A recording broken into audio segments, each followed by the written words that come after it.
I work for a company that cleans up digital waste. I just found a file that shouldn't exist. I've spent the last 4 years working as a digital asset liquidator. It sounds fancy, but mostly I just scrub the hard drives of dead people. When someone passes away without heirs, or a company goes bankrupt, my firm gets hired to wipe the servers. We see everything: private photos, half-finished novels, browser histories that would make a sailor blush. Most of it is just junk, digital dust. But yesterday, I was assigned to a server farm that belonged to a defunct medical research group called Synaptech. They went under in the late 90s, but for some reason, their hardware had been kept in a climate-controlled storage unit in Nevada for decades. The server was ancient, a massive, humming beast of wires and outdated cooling fans. I hooked up my bypass rig and started the extraction process. Most of the files were corrupted, just strings of gibberish and broken code. But buried deep in a subdirectory labeled Project ECHO, I found a video file.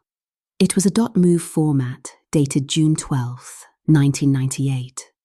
I shouldn't have opened it. I should have just hit format and gone to lunch. But curiosity is a professional hazard in this job.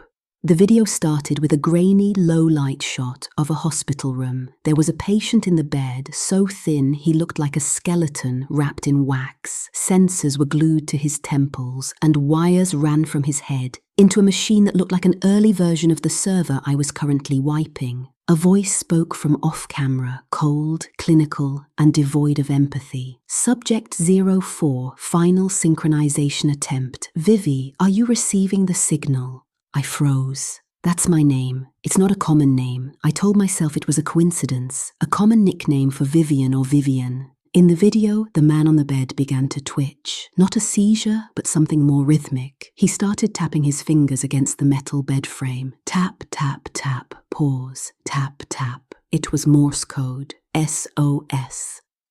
Suddenly, the screen filled with static and the audio distorted into a high-pitched screech that made my ears bleed. When the image cleared, the man on the bed was sitting upright. His eyes were wide, but they weren't human. They were reflecting the green text of a computer monitor that wasn't in the room. He looked directly into the camera. He didn't speak with his mouth. Instead, a text box appeared at the bottom of the video, like a live caption. I see you, Vivi. It's cold in the buffer. Please let me out. I slammed my laptop shut. My heart was racing so fast I thought I'd pass out. I looked around the server room. The humming of the machine seemed louder now, more intentional. I reached for the power cable to kill the server, but my hand stopped an inch away.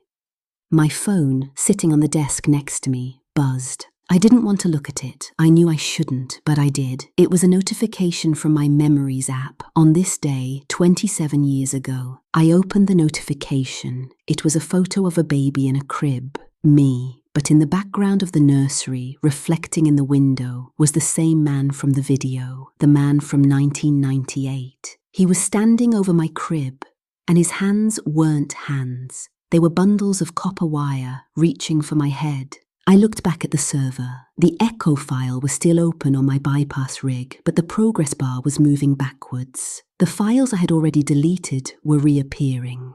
Then my laptop speakers crackled to life. It was the same cold, clinical voice from the video. Synchronization complete. Welcome home, Vivi. I ran for the exit, but the electronic lock engaged before I could touch the handle. I'm writing this on my phone now, sitting in the corner of the server room. The lights are flickering, and the green text on the monitors is starting to form a face. My face.